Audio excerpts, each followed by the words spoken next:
Hoje a gente vai estudar o movimento circular uniforme, né? Esse tipo de movimento, ele é um movimento que você estuda até lá no ensino médio também, assim como o movimento oblíquo que a gente estudou na aula passada, né?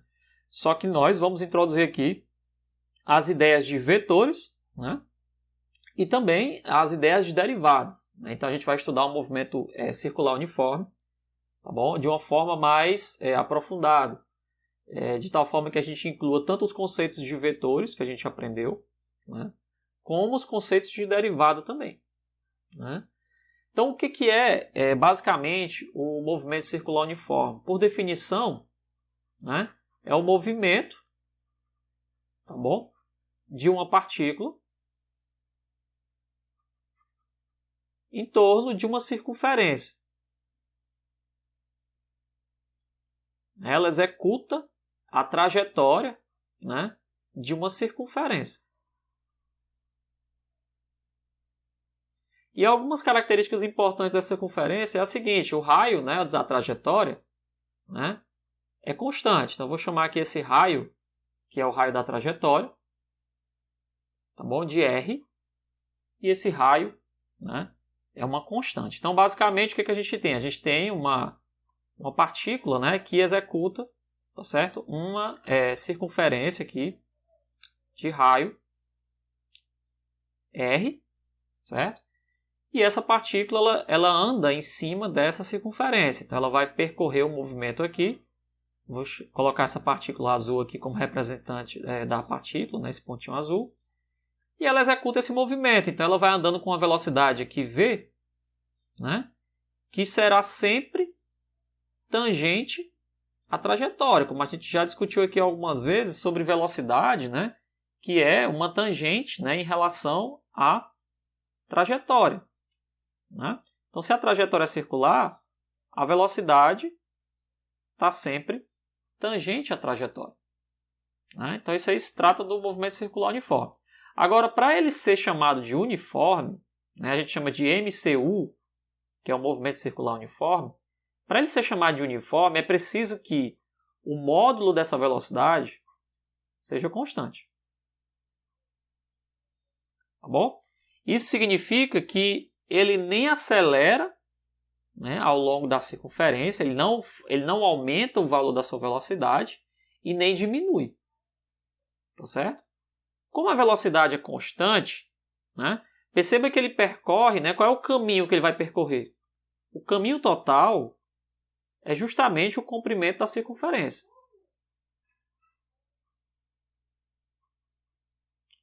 Quanto é que vale o comprimento dessa circunferência? 2πr, né?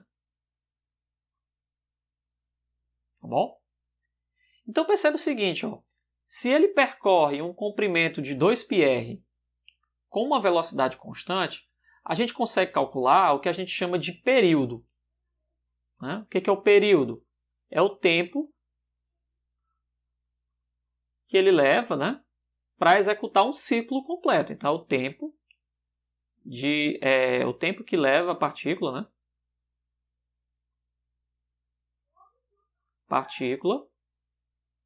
a executar uma volta completa. Tá bom? Então, como é que eu posso calcular esse tempo? Ó, perceba que as equações da própria dinâmica, né, diz o seguinte, ó, o deslocamento percorrido, né, ele é sempre a velocidade vezes o tempo, né? Só que no nosso caso aqui, o deslocamento que ele percorre, a distância total, é justamente o comprimento da circunferência, que é 2πr. Então, isso aqui vai ser a velocidade que ele está, juntamente com o tempo, que a gente vai chamar de período. Então, esse t aqui é o período. Bom, então, por definição, o nosso período, para a gente começar aqui a entender o movimento circular, é o quê? 2πr dividido por v. Tá bom? Esse seria, né, a definição de período. Como exemplo, né, só um exemplo aqui. Ó, digamos que a velocidade da partícula seja 1 metro por segundo, né, e o raio da circunferência seja 5 metros. Só para a gente calcular aqui, ó, como é que vai ficar o valor desse período? O período vai ser 2π vezes o raio, que é 5 metros, dividido por 1 metro por segundo. Né? Se você fizer essas continhas aí, usando o π, vai ficar 31,40 segundos, né? 31,4 segundos. Isso significa o quê? Significa que se um objeto tiver uma velocidade de 1 metro por segundo, né? E ele percorreu uma trajetória circular de raio de 5 metros, ou seja, um raio até bem grande, né? Mas ele com essa velocidade aqui de 1 metro por segundo, ele vai demorar um tempo de 31,4 segundos para completar uma volta completa. Ou seja, completar uma volta. Isso a gente chama de período. Né? Outro exemplo, ó, se agora a gente aumentar a velocidade, por exemplo, para 20 metros por segundo, né? E o raio foi reduzido para 1 metro, ou seja, é uma circunferência bem pequena, né? Com uma velocidade bem alta. Quanto tempo ele vai levar para percorrer essa volta completa? Vai ficar 2π, que multiplica o raio, que é 1 metro, dividido por 20 metros por segundo. Quando você fizer essa conta aí, você vai encontrar 0,31 segundos. Ou seja, como eu aumentei a velocidade, né, essa velocidade aí que ele percorre o caminho da circunferência, né, que a gente chama até de velocidade de rotação, né, a velocidade com a qual ele rotaciona em torno da circunferência, e eu reduzi o valor do raio, perceba que agora o período é uma fração de segundo. Né? Então, no movimento circular, o período do movimento, certo? Ele é inversamente proporcional à velocidade, significa que quanto mais rápido, menos tempo ele usa, né, para percorrer essa volta completa. E quanto maior for o raio, maior for o período, que é bem óbvio. Né? Se você aumentar o tamanho da circunferência, ele vai demorar mais para completar uma volta. Né? Agora, se ele for mais rápido, tá bom? Aí não. Né? Aí o período diminui. Né? Só que aqui é uma análise muito simples do movimento. Tá bom? Essa análise que a gente está fazendo aqui ainda é muito simples. A gente pode fazer mais. Por quê? Porque eu posso caracterizar agora apesar da velocidade ser uma constante, como eu falei aqui, perceba que o vetor velocidade ele não é constante, ó, ele está toda hora mudando. Ó. Aqui ele está numa direção, aqui ele está em outra direção, né? Aqui ele está em outra direção, aqui ele já mudou de direção. Né? Então você sabe que se o vetor velocidade está mudando, esse movimento aí ele deve ter algum tipo de aceleração. Por quê? Porque a gente já aprendeu aqui, quando trabalhou com vetores, que a aceleração instantânea era o limite quando o intervalo de tempo ia para zero de quem? Da aceleração média, que é basicamente a variação da velocidade por unidade de tempo. Tá bom? Então, esse movimento aqui, circular uniforme, ó, a velocidade está apontando primeiramente nessa direção. Digamos que originalmente ela estava nessa direção. Só que agora a partícula está girando, né? Então você tem aqui um movimento circular. Tá bom? E à medida que ela está girando, o vetor velocidade vai mudando. Ó. Ele vai mudando de direção. Certo? À medida que ela está girando, a velocidade está mudando de direção. Né? Então, por exemplo, deve existir a variação de velocidade, está sempre nessa direção aqui, ó, o ΔV. Perceba que a variação de velocidade está sempre nessa direção aqui. Tá bom? Ou seja, provavelmente deve existir uma aceleração que puxa a partícula para dentro da curva. Eu até já discuti aqui nas aulas anteriores, né? Deve existir uma aceleração, né, que puxa a partícula para dentro da curva. Ou seja, não permite, né, que ela se afaste da trajetória circular. Né? Essa aceleração, a gente vai mostrar daqui a pouco, que é uma aceleração que aponta para o centro. né? Ela aponta para o centro. A gente vai provar matematicamente que ela está apontando para o centro de quê? Para o centro da circunferência. Como ela está apontando para o centro da circunferência, essa aceleração ela vai ser chamada de aceleração o quê? Centrípeta. Beleza? Então, o nome aí, aceleração centrípeta, vem do fato de que deve existir uma aceleração no problema de circular uniforme, no movimento circular uniforme, que faz com que a velocidade seja toda hora trazida para dentro da curva. Né? No lugar da partícula sair pela tangente, como a gente costuma dizer, né? Ela permanece fazendo um movimento circular uniforme, ou seja, o vetor velocidade ele está toda hora sendo modificado, só que para dentro da curva, né? Para dentro da trajetória. E a gente vai mostrar que ela vai apontar para o centro. Eu vou mostrar para vocês matematicamente que ela vai apontar obrigatoriamente para o centro da circunferência. Né? Para isso a gente vai usar, obviamente, os vetores. Né? Aí a pergunta, né, que talvez você faça aí, né, por exemplo assim, o que faz com que a partícula, né, fique executando esse movimento aí? Por que a partícula fica presa nessa trajetória circular? Tem vários fatores. Tá bom? Tem várias situações. Mas com certeza todas elas se resumem, né, à chamada força centrípeta.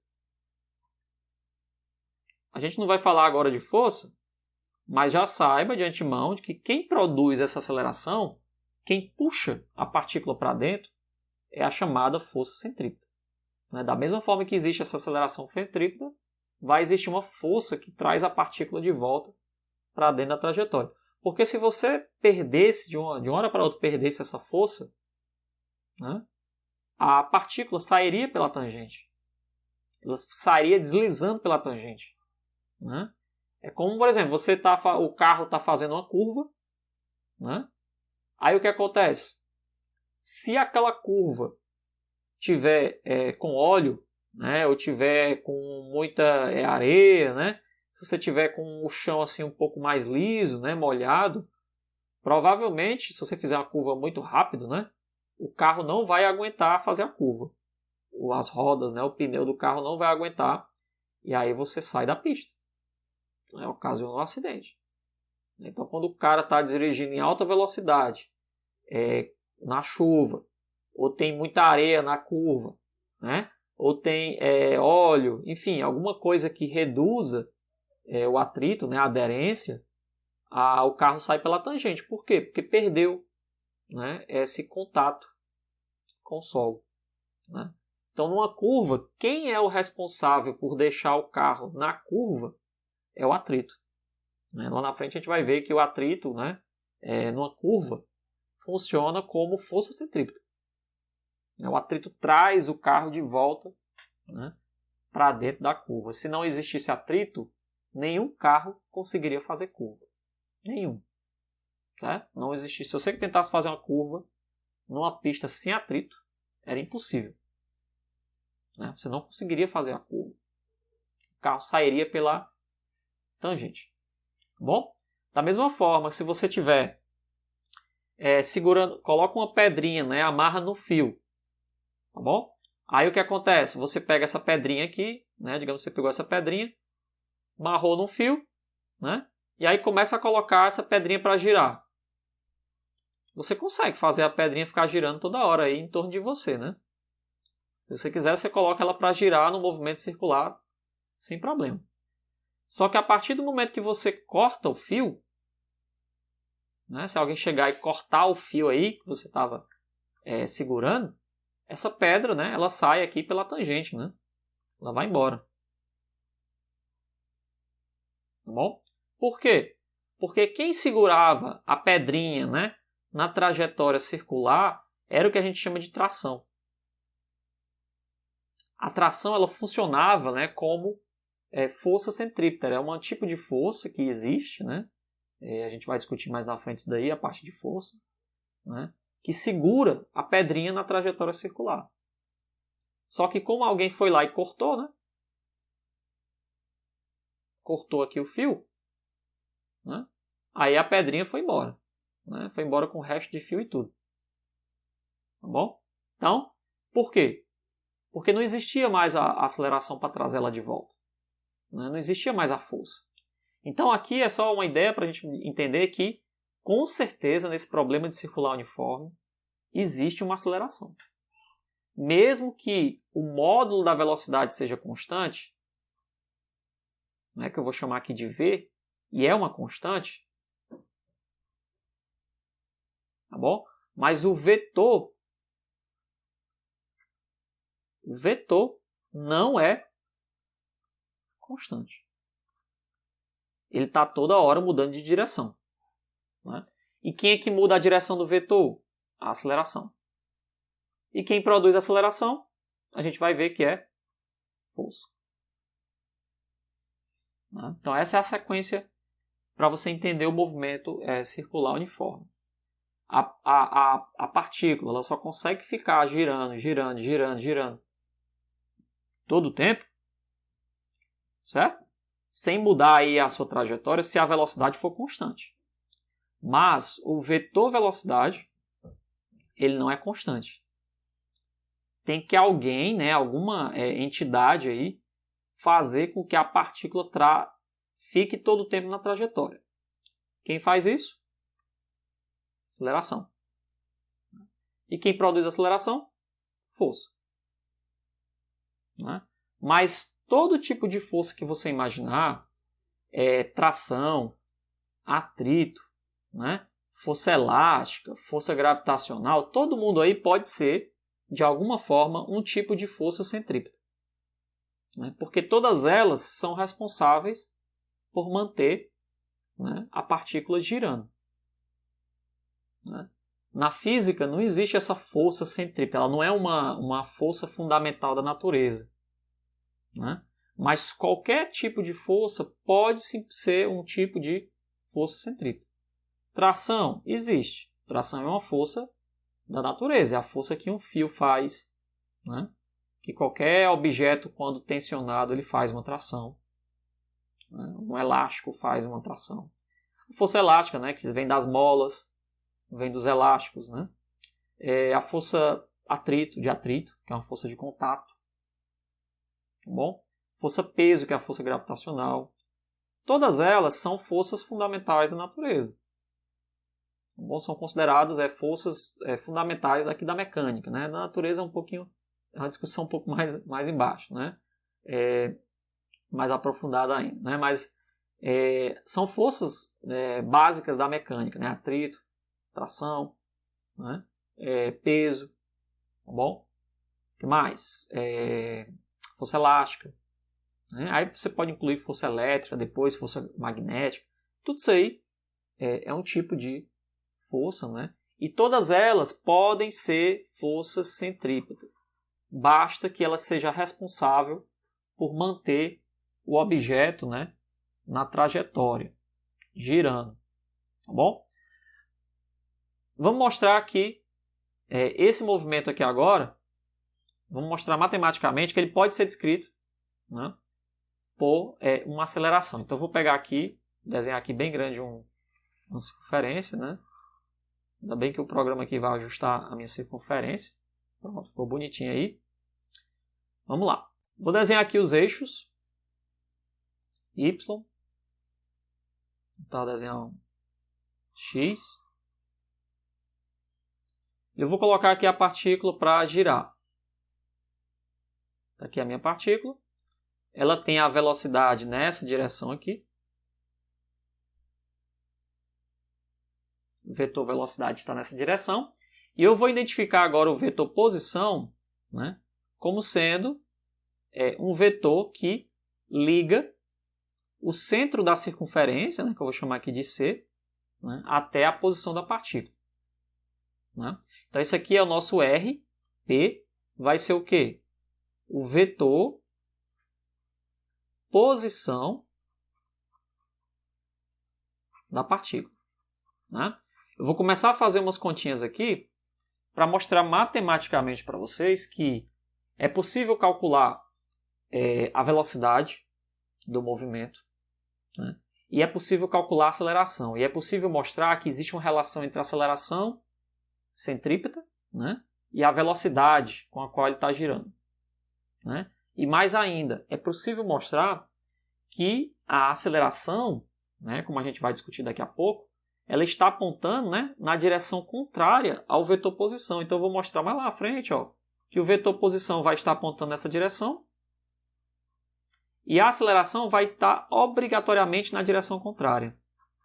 Então, enquanto o vetor posição está apontando para um lado, a aceleração vai estar apontando para o outro sentido, né? Eles estão sempre na mesma direção, só que apontando em sentidos contrários, né? Eu vou mostrar exatamente isso daí. Como é que é o procedimento? Ó? R de P é o vetor posição da partícula, né? Se isso aqui é o eixo X, isso aqui é o eixo Y, eu posso fazer a decomposição do vetor R. Então eu pego aqui, ó, a componente do vetor posição na direção X eu vou chamar de XP, que é a componente X, né, da posição, e a componente Y eu vou chamar de YP. Então, meu vetor posição, R, ele é XP na direção I, mais YP na direção J. Beleza? Só que perceba o seguinte, ó. Quem é que muda nesse movimento? O que está mudando nesse movimento? Quem é que faz a partícula se movimentar? Perceba que é esse ângulo aqui, ó, que eu vou chamar de θ. É justamente o ângulo θ, né, que varia, né, durante o movimento. Esse ângulo que o vetor posição faz com o eixo X, ele é o ângulo que muda à medida que a partícula anda, né? Ele sai de zero aqui nessa direção, como a gente já discutiu aqui algumas vezes. Ele, quando a partícula estiver bem aqui, ele é 90 graus. Quando ela estiver bem aqui, ele é 180 graus. Quando ela estiver bem aqui, ela é 270 graus. E assim vai, né? Aqui já volta a ser 360. Então, quando a partícula chegar bem aqui, o θ, né, é 90 graus. Quando a partícula chegar aqui, o θ é 180 graus. Quando a partícula chegar aqui, o θ vai ser o quê? 270 graus. Até que ele chega aqui e o θ é 360 graus. E aí começa o movimento de novo. Mas esse θ é o ângulo que varia durante o movimento. O raio da circunferência, por outro lado, não, ele é uma constante. O raio é uma constante. Então, o raio, né, da circunferência, então esse aqui é o raio, é uma constante. Então, tem duas coisas constantes aqui, ó, o raio e o valor da velocidade, como eu já falei para vocês. Isso aqui também é constante. Bom, qual é a única coisa que muda? O ângulo. O ângulo é a única coisa que muda. Então, vamos lá. Está aqui o meu vetor R, de novo, de P. E aí eu digo que o ângulo aqui é θ. Ora, se o ângulo é θ, esse cara aqui é XP e esse cara aqui é YP, eu posso encontrar facilmente aqui as componentes, né? XP vai ser o módulo do vetor R de P vezes o cosseno de θ, né? Como eu já discuti aqui algumas vezes lá no conteúdo de vetores.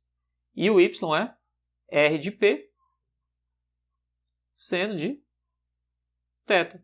Mas quem é o módulo desse vetor posição? Quem é o tamanho dele? O tamanho dele é o próprio raio da circunferência. É o próprio raio, né? Portanto, ó, a minha componente x é R cosseno de θ e a componente y é R seno de θ.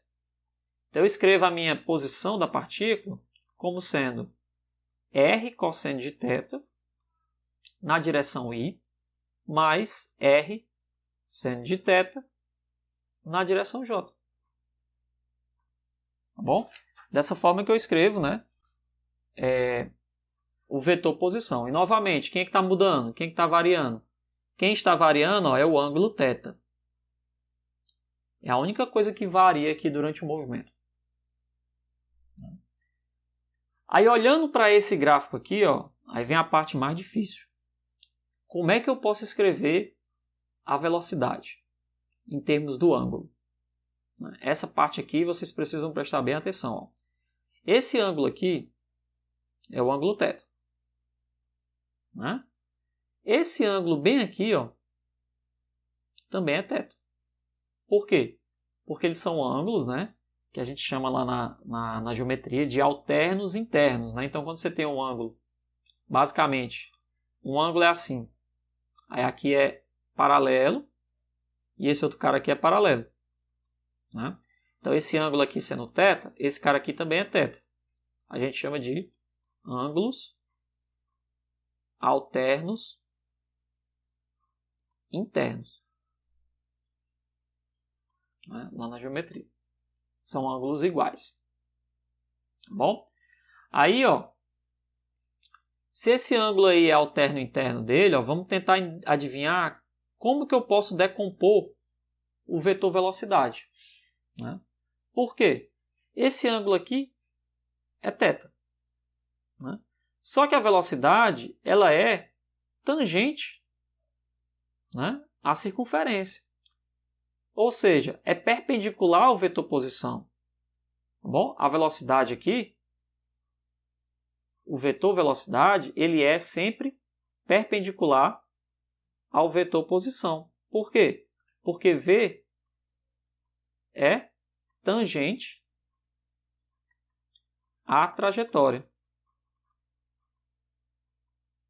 Então ele vai ser sempre perpendicular. Se esse ângulo aqui é θ, né, esse outro ângulo bem aqui, ó, é o quê? 90 menos θ. Agora, se esse ângulo aqui é 90 menos θ, esse outro ângulo bem aqui, ó, vai ser θ. É o mesmo ângulo θ. Pode perceber que se esse vetor R mudar, se ele aumentar, esse valor desse θ aqui ele também aumenta. Né? Se esse cara for zero, o θ também vai ser zero. Né? Vamos tentar entender aqui. Ó. Imagine se o R for zero. Ó. O que acontece? Então, vou desenhar de novo aqui a circunferência. Só para tentar entender isso daí. Ó. Aí está aqui o meu vetor posição. Ó. Ele é zero, né? O ângulo. E a velocidade, ó, aponta para cima. Então, ó, o ângulo que eu estou querendo calcular é o ângulo que é o ângulo que é junto com a vertical, com esse eixo vertical aqui, ó. Esse eixo vertical. Então, se o θ aqui é zero, nessa situação, o ângulo que o vetor V faz também com essa vertical aqui é zero. Né? Porque o ângulo do vetor R vai ser sempre perpendicular. Né? O vetor R vai ser sempre perpendicular ao V. Né? Nessa outra situação, ó, vou tentar fazer aqui a circunferência de novo. Ó, como é que vai ficar? O vetor R está para cá. E o vetor V, ó, vai estar para cá. Vou fazer um vetor mais retinho. Então você percebe, ó, que da mesma forma que o θ agora é 90 graus, né, o V também é 90 graus, porque o V é o ângulo que faz com o eixo. Então esse ângulo aqui, o R é o ângulo que faz com esse eixo X. Ó, né? Já o V é o ângulo que faz com o eixo Y. É zero. Aqui o θ é zero. 0 graus. Só que aqui agora o θ é 90 graus. Ó. Por quê? O R faz com o eixo, o ângulo que faz com o eixo X, 90 graus. E o V faz com o eixo y também 90 graus. É por isso que eu estou dizendo, ó, quando esse ângulo aqui é θ, o nosso R aqui é θ, o que é perpendicular a ele, que é o vetor V, faz um ângulo θ também aqui com a vertical. É sempre assim. Isso é importante. Isso é a parte da geometria mais difícil de entender, né? Mas é uma das partes mais importantes. Ó. À medida que o R caminha, o vetor V continua sempre perpendicular a ele. Então, se esse cara aqui vai ser θ, que é a projeção dele no eixo x, ó, perceba aqui que é a projeção no eixo x. A projeção no eixo y do vetor velocidade vai ser θ também. Sempre. Né? Não importa o ângulo que você faça. Então, se esse vetor V... Agora vamos lá, a parte de decomposição do vetor. Então, digamos que o vetor V está aqui. E aqui a gente tem o eixo Y. Né? Está aqui o nosso vetor velocidade. Ó. O R está apontando para cá. Ó. Vamos fazer a decomposição dos vetores. Ó. Esse ângulo aqui, como eu já falei, é θ. Né? Aí eu estou mostrando para vocês que esse ângulo aqui também é θ. É o mesmo ângulo. Né? Então, como é que eu posso decompor esses vetores aqui? Ó? Componente x, componente y. Então, a gente tem aqui a nossa componente Vx e a nossa componente Vy. Né? Então, quem é a componente x da velocidade? Ela é negativa. Ó. Perceba que o vetor está apontando para a direção negativa. E o ângulo é o ângulo oposto do θ. É a componente oposta. Está aqui, ó, vetor V de x. Né? Então, V de x vai ser o quê? Menos quem? O módulo de V seno de θ, porque é o ângulo oposto. Agora, Vy, como ele é um cateto adjacente ao ângulo, e ele está na direção positiva, vai ser mais V cosseno de θ. À medida que o raio aumenta, né, esse ângulo aqui aumenta, né, esse ângulo faz isso aqui, ó, né, aumentando, esse vetor também vai dobrando nessa direção aqui. Ó. Certo? À medida que o raio faz esse movimento aqui, o vetor faz também esse movimento nessa direção aqui. Ou seja, ele se afasta da vertical à medida que o raio se afasta da horizontal.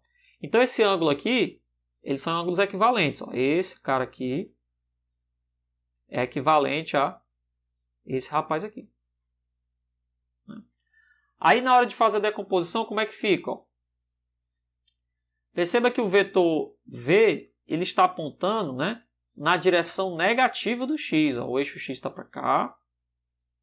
O eixo y está para cima. Né? Então, a componente Vx ela tem que ser negativa. Bom, ela tem que ser negativa. E a componente Vy ela vai ter que ser positiva, porque ela está apontando para cima. Só que como é que ficam as equações? Ó? Aqui você tem um triângulo, retângulo. Aqui você tem um ângulo θ. E aqui você tem o V, que é o módulo do V, né? É a hipotenusa. Isso aqui é um triângulo retângulo. Aí aqui você tem a componente Vy. E aqui você tem a componente Vx. Ora, lá da trigonometria a gente pode dizer o quê? Que seno de θ é o cateto oposto dividido pela hipotenusa, que é o vetor, o módulo da velocidade. Da mesma forma, o cosseno de θ é o cateto adjacente, que é Vy, adjacente ao ângulo, né? Dividido por V. Então, Vx aqui vai ser V seno de θ. E o Vy vai ser V cosseno de θ. Só que perceba, ó, o sinal, né, é importante aqui. E o vetor velocidade, ó, ele está apontando numa direção aqui, que é a direção o quê? Nordeste, né? Norte-oeste. Então, ele tem uma componente x negativa. Tá bom? Então, ó, o vetor v vai ser menos o módulo de v seno de θ. Então, a gente inclui aqui uma componente, né, negativa para o x, né, e positiva para o y. Bom, essa seria a decomposição do vetor velocidade. Então é o seguinte, se eu tenho aqui o vetor velocidade agora, escrito como a componente x na direção y, mais a componente y na direção j, então ó, como é que fica aqui o vetor velocidade? Ó? V vai ser menos módulo de v seno de θ na direção y, mais módulo de v cosseno de θ na direção j. Então a gente chegou na conclusão. Qual foi a conclusão sobre o vetor velocidade? Ó. A gente encontrou aqui o vetor posição da partícula. Ele é r cosseno de θ na direção y mais r seno de θ na direção j. Né? E a gente encontrou agora que o vetor velocidade da partícula é menos, né? Aí eu vou chamar o módulo de v, como ele é constante, eu vou chamar só de vzinho, né? Menos vzinho seno de θ na direção y, mais vzinho cosseno de θ na direção j. Essas aqui são as equações básicas do movimento circular. Né? É como que os vetores posição e velocidade eles mudam, né, conforme o ângulo. Né? Como é que eles mudam conforme o ângulo. Então vamos lá. Ó. Falta agora a gente analisar quem? Aceleração. Ora, mas a gente já aprendeu que a aceleração é o quê? A derivada da velocidade, né? Aceleração instantânea, a derivada da velocidade em relação ao tempo. Ou seja, eu vou ter que pegar esse vetor velocidade aqui, enorme, né? Que é menos v seno de θ na direção y, mais v cosseno de θ na direção j. E derivar. E aí eu posso fazer a derivada de forma separada, né? Independente, componente a componente. Como eu já expliquei aqui nas aulas anteriores, eu posso derivar a componente x, posso derivar a componente y. Só que perceba que o que eu vou derivar aqui? Eu não posso derivar o vetor, eu não posso derivar esse número aqui porque ele é constante. Esse cara aqui é uma constante. Ele não muda com o tempo. Né? E a derivada é em relação ao tempo, eu não tenho nada que dependa do tempo aqui. Como é que fica isso? Como é que eu posso ajeitar? Qual é a única coisa que depende do tempo aqui? É o ângulo. O ângulo θ depende do tempo. Só que eu posso fazer um truque aqui, ó. Qual é?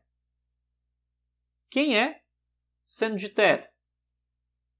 Lá no começo, quando eu falei do vetor posição, ó, eu chamei aqui x de p é r cosseno de θ e o y de p é r seno de θ.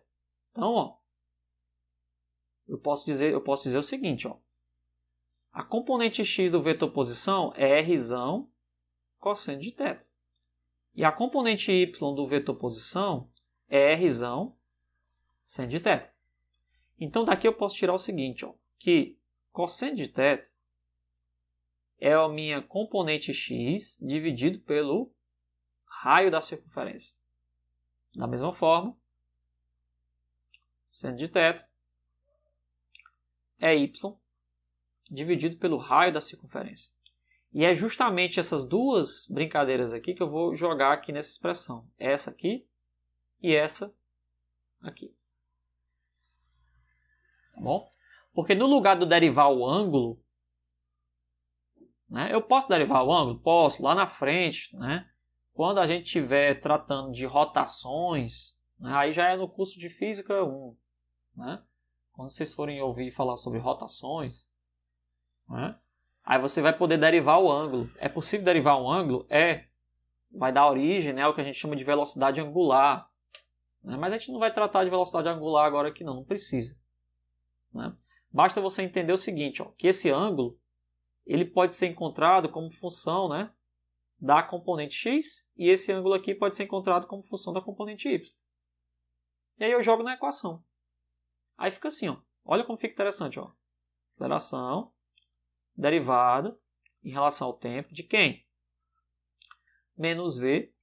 Seno de θ, quem é? É a componente y da posição, dividido pelo raio, vezes o vetorzinho canônico i, mais v, componente x, dividido por r, vetor y. J. Agora eu vou poder derivar. Por quê? Porque eu sei que estas duas grandezas aqui são constantes, essa e essa. Então elas podem sair da derivada. Se você tem uma constante na derivada, ela pode sair. É uma das propriedades da derivada. Então fica assim, ó. V sobre R. Aí vai ficar a derivada em relação a t de quem? Menos I de P na direção I mais X de P na direção J. Então vamos derivar todo mundo aqui. Ó. Vai ficar assim, ó, V sobre R. Vai ficar menos a derivada de Y em relação a T na direção I, mais a derivada de X em relação a T na direção J. Quem é a derivada de y em relação a t? É como que a projeção y varia no tempo. Isso aqui é o quê? A componente da velocidade na direção y. Quem é a derivada de x em relação a t? É a componente da velocidade na direção x. Aí, ó, a aceleração fica como? Fica bem estranho aqui, ó, mas é bem interessante depois. V, que é o módulo da velocidade, dividido por R. Né? Aí vai ficar menos a componente y da velocidade na direção x, né? Mais a componente x da velocidade na direção y. Porque isso aqui é a aceleração, não é a velocidade. Só que elas trocam, né? Os valores invertem aqui. Bom? Aí uma vez que a gente conseguiu derivar, agora a gente volta. Por quê? Porque eu sei quem é as componentes da velocidade. Aqui, ó. Quem é o Vx? É menos o seno de θ vezes o módulo de V. E quem é o Vy? É mais V cosseno de θ. Então, ó, sabemos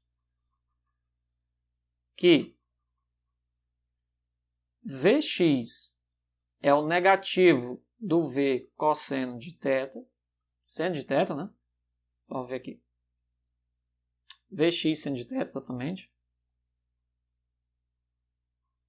E sabemos que Vy, que é a componente y, é mais V cosseno de θ. Então, como é que fica aqui a aceleração? Ó? Aceleração é V sobre R. E agora fica assim, ó. Componente y menos V cosseno de θ na direção x. E componente x menos V seno de θ na direção j. Então, finalmente, a aceleração no movimento circular uniforme vai ficar assim, ó. Menos V quadrado dividido por R cosseno de θ na direção x menos V quadrado sobre R seno de θ na direção j. Ficou bem estranho aí, né? Só que agora aqui a gente pode fazer o seguinte, ó. Esse cara aqui é a nossa componente x da aceleração.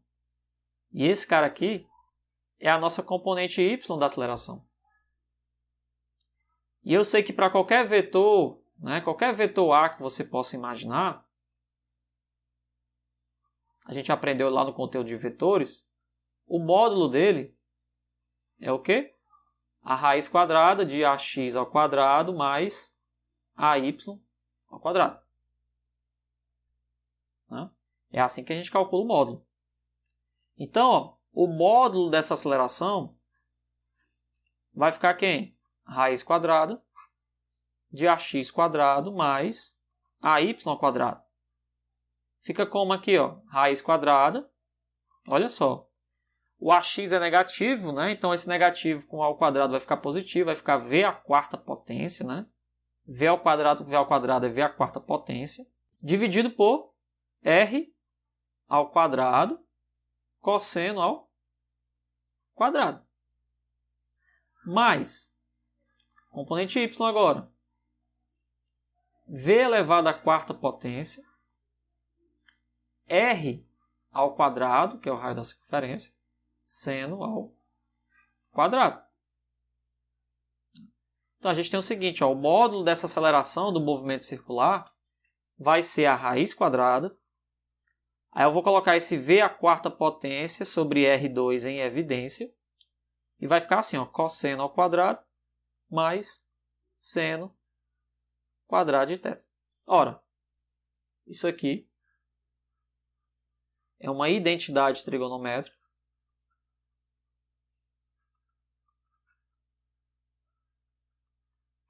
E vale quanto? Vale 1. Vale 1. Essa identidade aqui, ó, cosseno ao quadrado mais seno ao quadrado, é uma identidade trigonométrica que vale 1. Bom, não se esqueça jamais disso aqui. Você vai usar aqui o resto da vida. Vale 1. Né? Na sua vida de físico aí, vai sempre aparecer. Então, a aceleração vai ficar como? Vai ficar bem simples. Ó. Vai ficar a raiz quadrada de quem? V à quarta potência dividido por R2.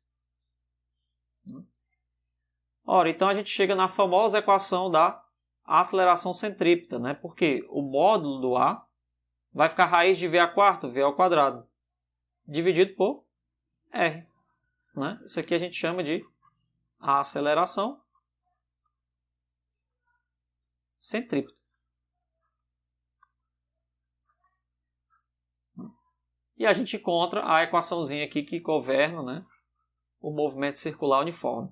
Sempre que a aceleração for v quadrado sobre r, você está diante de um movimento circular uniforme. A gente chama de MCU, né, que é o movimento circular uniforme. Tá bom? Então a gente prova explicitamente que essa aceleração, né, ela tem, né, a intensidade dela dada pelo quadrado da velocidade dividido pelo raio. Né? Só o exemplo, né, aqueles dois exemplos que a gente falou aqui agora há pouco. Né? Se o V for 1 metro por segundo e o raio for de 5 metros, tá bom? A aceleração vai ficar quanto? A aceleração centrípeta, né? Vai ser V ao quadrado, que é 1, dividido por 5. Né? Ou seja, isso aqui é 0,2 metros por segundo ao quadrado. Né? Por outro lado, se o V for 20 metros por segundo e o raio for 1 metro, como a gente fez essas continhas agora há pouco, né? A aceleração centrípeta, né? Alguns autores gostam de colocar um Czinho aqui, né? Para chamar de dizer que é centrípeta, vai ficar 20 ao quadrado, que dá 400, né? Dividido por 1.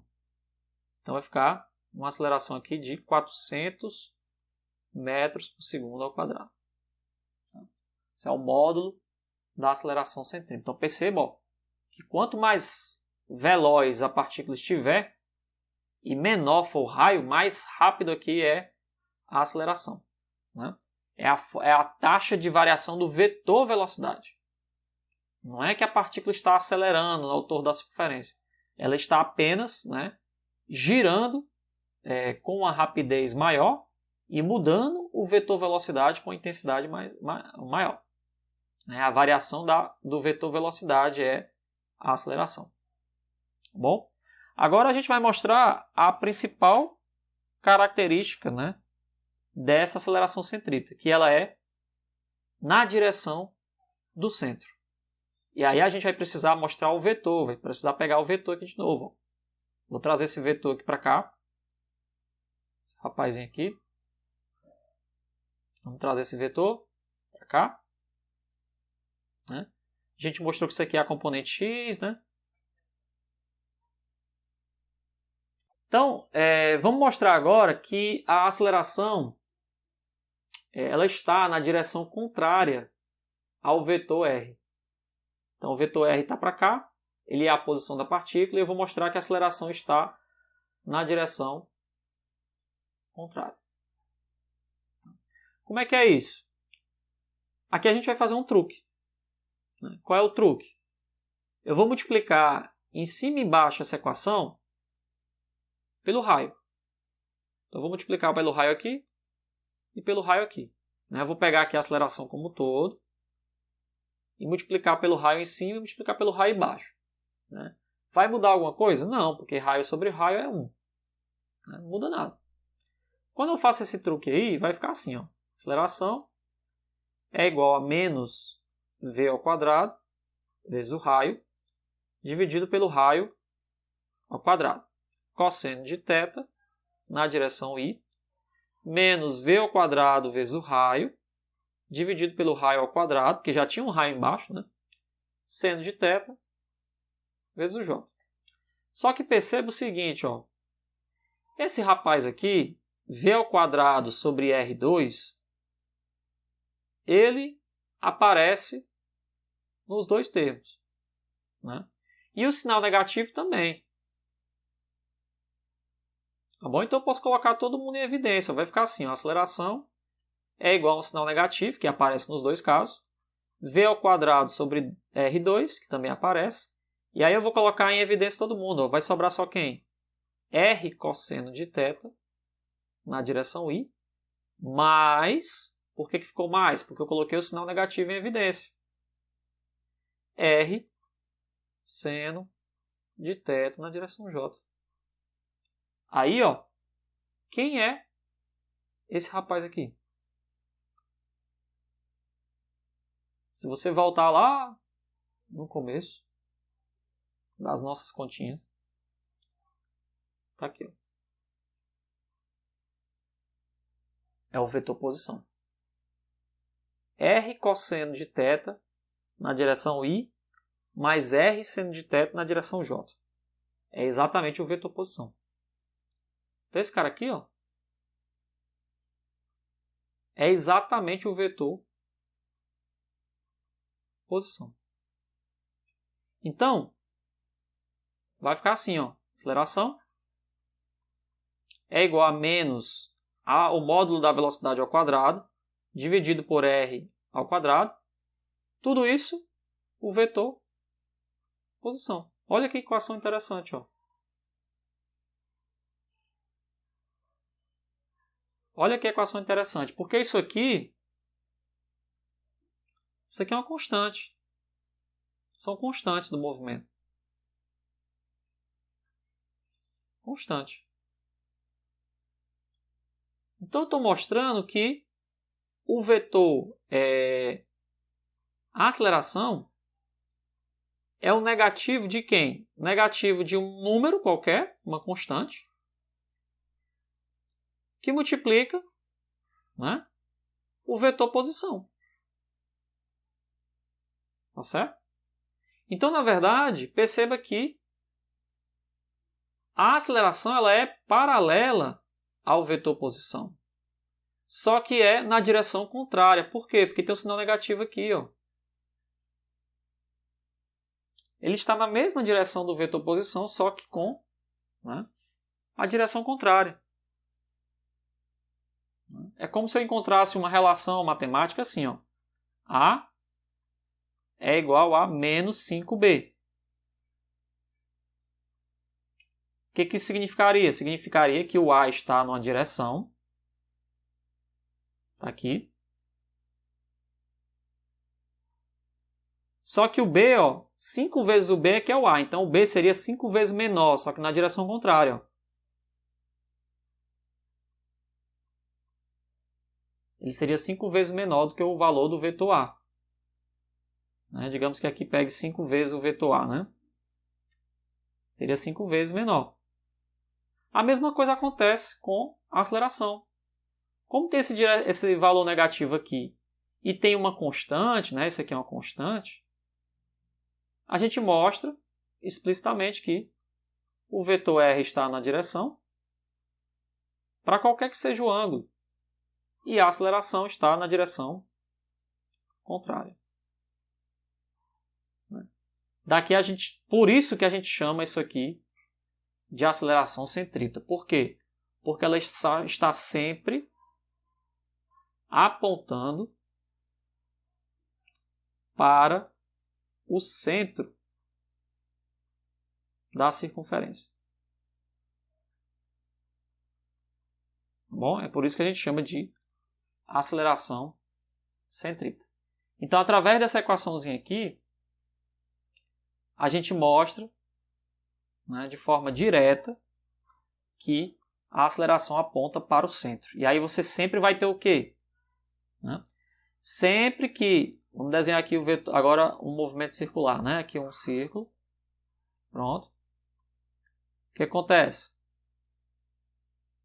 Se a partícula estiver bem aqui, a aceleração está apontando para o centro.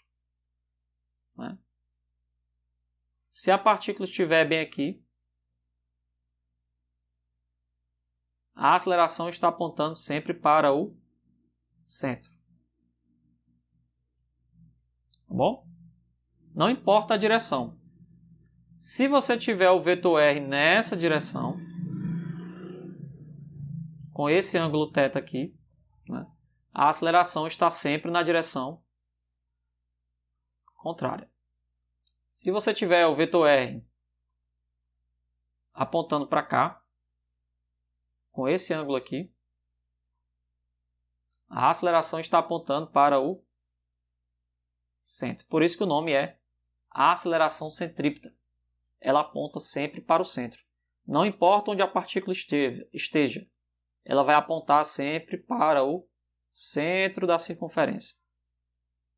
Essa é uma das propriedades do movimento circular, né, uniforme. Tá bom? Contrária sempre ao vetor posição. Então ela é sempre antiparalela, né, como a gente chama aqui. Ó. Ela é paralela só com sinal negativo. Né? Ela é sempre antiparalela ao vetor posição.